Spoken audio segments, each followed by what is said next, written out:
Local focus ഇന്ന് ഇടുക്കിയിലേക്കാണ്. കാട്ടാനപ്പേടിയിൽ പരീക്ഷ എഴുതേണ്ട ഗതികേടിലാണ് ഇടുക്കി മൂന്നാർ ഗൂഡാർവിള ഗവൺമെന്റ് ഹൈസ്കൂളിലെ വിദ്യാർത്ഥികൾ.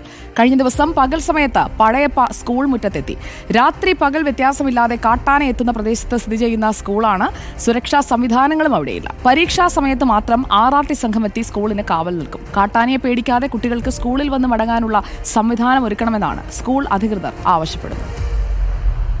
ഞാനിപ്പോൾ ഉള്ളത് ദേവികുളം പഞ്ചായത്തിലെ ഗൂഡാർവിള ഗവൺമെൻറ് ഹൈസ്കൂളിലാണുള്ളത്. ഈ വന്യജീവി ശല്യം വലിയ രീതിയിൽ ചർച്ചയായിക്കൊണ്ടിരിക്കുന്ന ഒരു കാലഘട്ടമാണ്. അപ്പം ഈ വന്യമൃഗ ശല്യ പേടിയിൽ പരീക്ഷ എഴുതുന്ന കുറച്ച് കുട്ടികളുള്ളൊരു സ്കൂളാണിത്. മൂന്നാറിലെ RRT സംഘം ഇവിടെ കാവൽ നിൽക്കുന്ന ഒരു സ്ഥിതി കൂടിയുണ്ട്. സോളാർ വേലിയൊക്കെ വേണ്ട ഒരു സ്കൂളാണ്. പക്ഷേ ഇപ്പം മറ്റ് സുരക്ഷിതമായിട്ടുള്ള സംവിധാനങ്ങളൊന്നും ഇല്ല എന്ന് വേണം നമുക്കിവിടെ വന്നപ്പോൾ മനസ്സിലാക്കാൻ. അവിടുത്തെ പ്രശ്നങ്ങളൊക്കെ എന്താണ് എന്ന് നമുക്ക് ചോദിക്കാം. എന്താണ് നിങ്ങൾ നേരിടുന്ന ഒരു പ്രതിസന്ധി ഇപ്പോൾ? കഴിഞ്ഞ വർഷങ്ങൾ പോലെയല്ല, ഇപ്രാവശ്യമാണ് ഇത്രയും വലിയ ആനയുടെ ശല്യം ഇവിടെ ഉണ്ടായിട്ടുള്ളത്. 10ാം ക്ലാസ്സിൽ നമുക്കിവിടെ 18 കുട്ടികൾ ഇപ്രാവശ്യം പരീക്ഷ എഴുതുന്നുണ്ട്.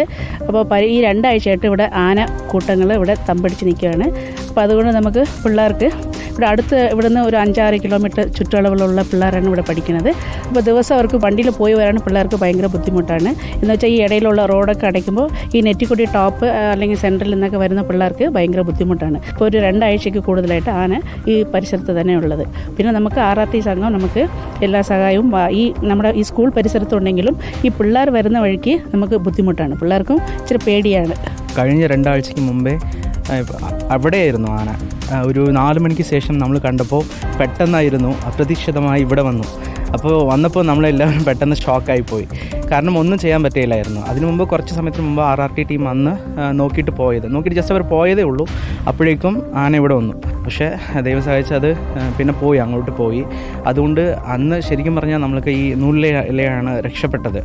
ഇവിടെ ഇപ്പം യൂക്കാലിക്കമ്പ് വെച്ച് കെട്ടിയിരിക്കുന്നൊരു സ്ഥിതിയേ ഉള്ളൂ. പക്ഷേ ഒരു സോളാർ ഫെൻസിങ് അടക്കമുള്ള സുരക്ഷിതമായിട്ടുള്ള കുട്ടികൾക്ക് അകത്ത് ഇവിടെ എത്തിക്കഴിഞ്ഞാൽ സുരക്ഷിതമായിരുന്നു പഠിക്കാനുള്ളൊരു സാഹചര്യം കൂടി ഒരുക്കേണ്ട സ്ഥിതി ഇവിടെ നിലനിൽക്കുന്നുണ്ട്. നമുക്ക് ഈ RRTയും പിന്നെ പൊതുജനങ്ങളും കൂടിയിട്ട് പിന്നെ ടീച്ചേഴ്സ് എല്ലാവരും കൂടിയിട്ടാണ് കുട്ടികൾ വീട് എത്തുന്ന വരയ്ക്കും അവരുടെ സുരക്ഷിതയ്ക്ക് വേണ്ടിയിട്ട് നമ്മൾ 5-6 മണി വരയ്ക്കും വെയിറ്റ് ചെയ്തിട്ടാണ് നിൽക്കുന്നത്.